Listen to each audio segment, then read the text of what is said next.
The floor of the corporate tower gleamed as though every tile was polished with devotion, but nobody ever noticed who kept it that way.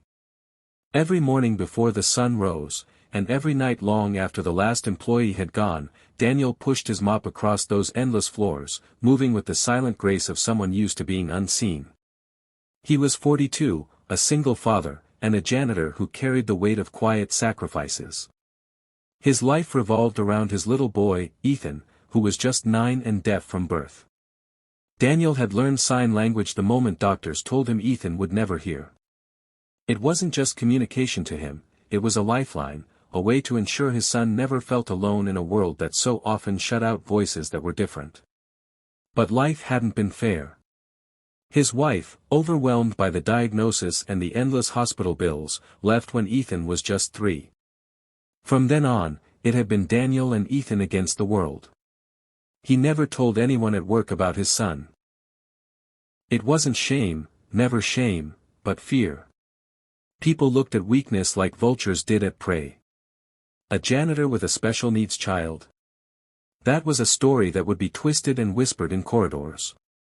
So Daniel hid Ethan, keeping him tucked away in the shadows of his rented apartment, only bringing him out to the park or the library when he was off duty. The skyscraper Daniel cleaned belonged to Caldwell Industries, a conglomerate whose name was synonymous with wealth, power, and prestige. At the very top of its glass tower worked Margaret Caldwell, the CEO, a woman whose poise and brilliance were legendary. She had a reputation for cold efficiency, her eyes sharp enough to slice through excuses. People feared her as much as they respected her. One evening, when Daniel's shift stretched later than usual, he brought Ethan along. The babysitter had cancelled at the last minute, and he couldn't afford to lose a night's pay.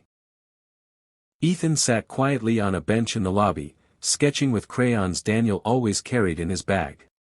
His son was good at drawing, so good that Daniel often wondered if he'd found a language that belonged solely to him. The boy's hands moved quickly, eyes full of worlds unseen. Daniel warned him gently with signs, "Stay quiet. Don't wander." Ethan nodded obediently, a sweet seriousness on his face. The building that night was hushed except for the hum of elevators and the faint clicking of high heels echoing against marble. Daniel froze when he saw who it was.